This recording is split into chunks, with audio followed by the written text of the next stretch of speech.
यमक अलंकार। परिभाषा देखिए, जब एक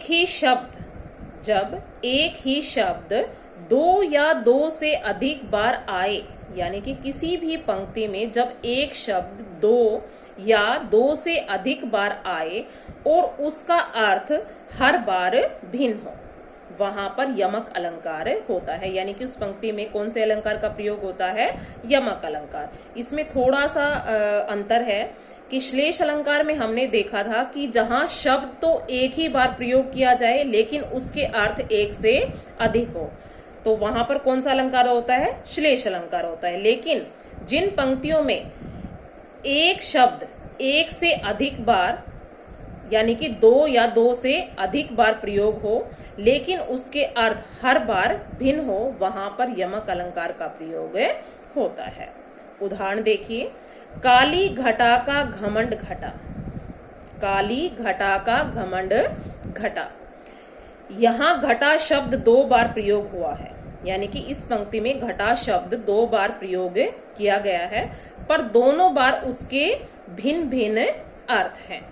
पहली बार घटा का अर्थ है, यानी कि पहली बार जो पहला शब्द घटा है उसका अर्थ है काले बादल, और दूसरी बार घटा शब्द का अर्थ है कम हो जाना, यानी कि घट जाना। तीन बेर खाती थी, वे तीन बेर खाती हैं। यहाँ तीन बेर के दो अर्थ हैं। तीन बेर के दो अर्थ हैं। बेर के तीन दाने, यानी कि बेर जो खाने वाला होता है उसके तीन दाने, तथा तीन बार अर्थात तीन बारी, 3 टन जिसे आप बोलेंगे वो। अतः यहाँ यमक अलंकार का प्रयोग किया गया है। कनक कनकते सो गुनी, मादकता अधिकाए, वा खाए बोराए जग, या पाए बोराए। यहाँ कनक शब्द में, यहाँ कनक शब्द जो है दो बार प्रयोग किया गया है। एक कनक का अर्थ है धतूरा, यानी कि एक प्रकार का मादक फल जिससे नशा हो जाता है, तथा दूसरे कनक का अर्थ है सोना, यानी कि सोना जो धातु होती है, गोल्ड। अतः यहाँ यमक अलंकार का प्रयोग किया गया है। माला फेरत जुग गया, मिटा न मन का फेर, कर का मन का डारी कर, मन का फेरा। यहाँ मन का शब्द दो बार आया है। एक मन का अर्थ है माला के जो मोती होते हैं वो, और दूसरा मन का जो है उसका अर्थ है मन अथवा हृदय। अतः यहाँ पर इस पंक्ति में भी यमक अलंकार का प्रयोग किया गया है। वह पाकर एक धोती, प्रतिदिन उसे धोती।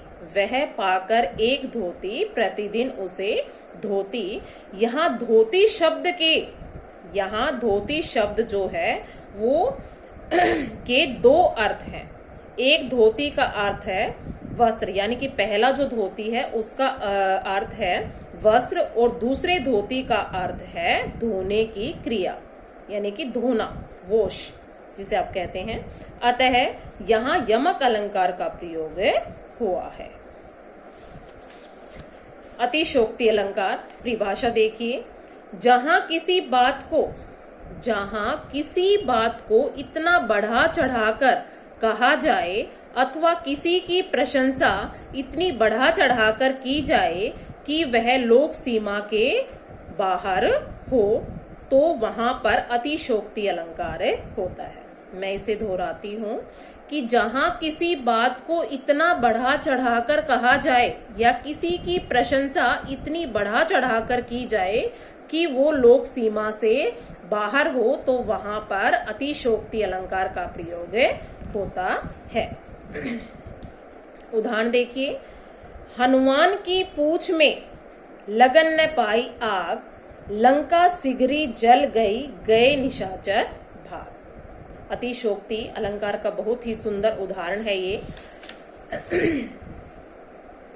कि ऊपर दी गई पंक्ति में कहा गया है कि अभी हनुमान की पूंछ में आग लगी भी नहीं थी, कि हनुमान की पूंछ में आग लगी भी नहीं थी कि सारी लंका जल गई और सारे निशाचर भाग गए। निशाचर यानी कि रात में विचरण करने वाले।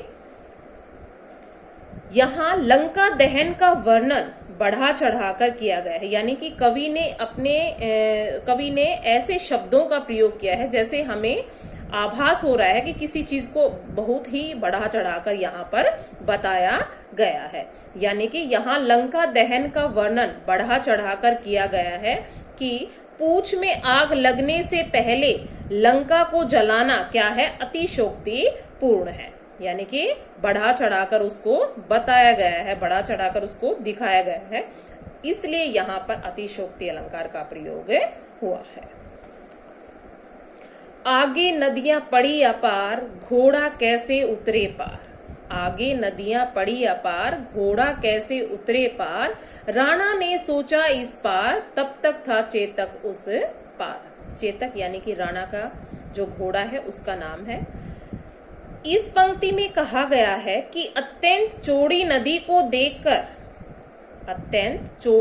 को देखकर राणा प्रताप सोच रहे थे कि चेतक नदी, चेतक यानी कि उसका घोड़ा कैसे नदी पार करेगा। राणा प्रताप अभी यह सोच ही रहे थे कि चेतक छलांग मारकर उस पार पहुंच चुका था, यानी कि उसने नदी पार कर ली थी। अत्यंत चौड़ी नदी को सोचने मात्र के समय में छलांग लगाकर पार करने की बात कहना क्या है, अतिशोक्ति पूर्ण है। यानी कि इस बात को बहुत ही बढ़ा चढ़ाकर कहा गया है, तो अतः यहाँ पर अतिशोक्ति अलंकार का प्रयोग किया गया है। कढ़त साथ ही मयांते असी रिपु तन ते प्राण। इस पंक्ति में कहा गया है कि मयान से तलवार निकलने के साथ ही, मयान यानी कि तलवार जिसमें डाली जाती है, तलवार के रखने का जो खोल होता है, तो कवर टाइप जिसे आप कहेंगे, कि इस पंक्ति में कहा गया है कि मयान से तलवार निकलने के साथ ही शत्रु के शरीर से प्राण निकल जाते हैं। यानी कि जैसे ही तलवार निकलती भी नहीं, उससे पहले ही शत्रु के जो प्राण है वो निकल जाते हैं। तो तलवार से वार किए बिना शत्रु के प्राण निकलने की बात करना क्या है, यहाँ पर अतिशोक्ति पूर्ण है। तो इसलिए यहाँ पर अतिशोक्ति अलंकार का प्रयोग किया गया है। आशा करती हूँ आप सबको ये अलंकार समझ में आ गए होंगे। धन्यवाद।